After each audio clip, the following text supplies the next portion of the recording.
तो दोस्तों आज हम द डार्क चैनल विजन में 4x10 एक्सप्लेन करने वाले हैं।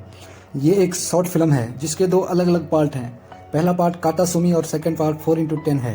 दोनों को मिलाकर ये बनती है एक पूरी शॉर्ट फिल्म। यह एक डरावनी शॉर्ट मूवी है जो 1998 में रिलीज हुई थी। यह एक जापानी फिल्म है। तो चलिए पहले कातासुमी से शुरू करते हैं।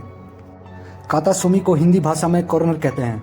इस मूवी की शुरुआत में स्कूल की दो लड़कियों को दिखाया जाता है जिनका नाम हिसायो और कन्ना होता है। ये दोनों अपने स्कूल के बाद एक जॉब करती हैं जिनका काम रैबिट्स को खाना खिलाना होता है और ये दोनों अपने ही स्कूल में जॉब करते हैं। अब ये दोनों रैबिट्स के पास खाना खिलाने जाते हैं और उन्हें खाना खिलाते हैं। खाना खिलाते समय कन्ना के हाथ में चोट लग जाती है और वो कहती है कि उसे ये काम नहीं करना। कन्ना के हाथ में खून आने लगता है।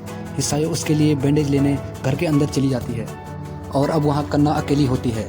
तभी कन्ना के पीछे से कोई आता है और यहाँ से सीन कट हो जाता है। हमें यहाँ पता चलता है कि उस घर के आसपास कोई तो है जो उन्हें देख रहा है। और अब जब हिसाई वहाँ पर वापस आती है तो देखती है कि कन्ना वहाँ पर नहीं है और जहाँ पर कन्ना थी उसे वहाँ हर जगह खून दिखाई दे रहा था। वहाँ के सारे रैबिट भी मर चुके थे।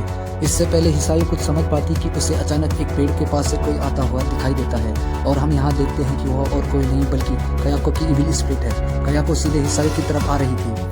तभी हिसाई को कन्ना की डेड बॉडी दिख जाती है और फिर कन्ना की भी डरावनी इविल स्पिरिट बन जाती है और कन्ना और कयाको हिसाई को बुरी तरह मार देते हैं और कातासुमी ये डरावनी मूवी यहीं पर खत्म हो जाती है।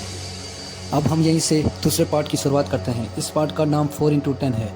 अब यहाँ से हमें सुयोशी नाम के एक लड़के को दिखाया जाता है जो उसी स्कूल के बाहर से निकल रहा होता है और हमें यहाँ से पता चलता है कि ये स्कूल अब पूरी तरह से बंद और खाली रहता है। और जब सुयोशी स्कूल के सामने से निकल रहा होता है तो उसे स्कूल के अंदर से एक फ़ोन की रिंग सुनाई देती है। उसे लगता है कि किसी का फ़ोन वहाँ पर खो गया है। वो फ़ोन को ढूंढने जाता है और उसे वो फ़ोन मिल भी जाता है जिस पे कि एक कॉल आ रहा होता है। वो कॉल एक अननोन नंबर 4x10 से आ रहा होता है जिस पे कि सुयोशी की आवाज़ सुनाई देती है और सुयोशी उसे कहता है कि तुम जो भी हो, अगर ये फ़ोन तुम्हारा है तो इसे यहाँ से ले जाओ, मुझे ये फ़ोन यहाँ पर मिला है।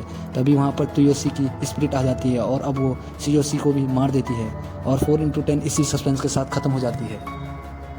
इस शॉर्ट फिल्म से यही समझ आता है कि जो पहले पार्ट में कन्ना थी वो जापान के उसी भूतिया घर में गई होगी और स्कूल में अपना कर्ज लेके आई होगी और फिर उसने स्कूल में अपना कर्ज फैलाया होगा और कयाको ने सबको इसीलिए मारा होगा। इसीलिए वो स्कूल अब बंद और वीराना हो गया है। जब पहली बार इंटरनेट की दुनिया में कयाको और तोशियो को उतारा गया था, ये जापान की पहली मूवी थी जब कयाको और तोशियो को दिखाया गया था। तो ये थी एक्सप्लेन कातासुमी और 4x10 जो एक शॉर्ट मूवी थी। बात करते हैं कि इस शॉर्ट मूवी को किस आधार पर बनाया गया था। आपने अर्बन लेजेंड का नाम तो सुना ही होगा जिसे हिंदी में शहरी कहानियाँ या लोक गाथाएँ भी कहते हैं। ये कहानियाँ भी ऐसे ही किसी तथ्य पर आधारित होंगी। ऐसे ही शहरी कहानियों को सन्नीपूर्ण ढंग से प्रस्तुत किया जाता होगा। आप सभी को शुक्रिया। ऐसी ही एक्सप्लेन वीडियो को देखने के लिए हमारे channel the dark channel vision को सब्सक्राइब जरूर करें।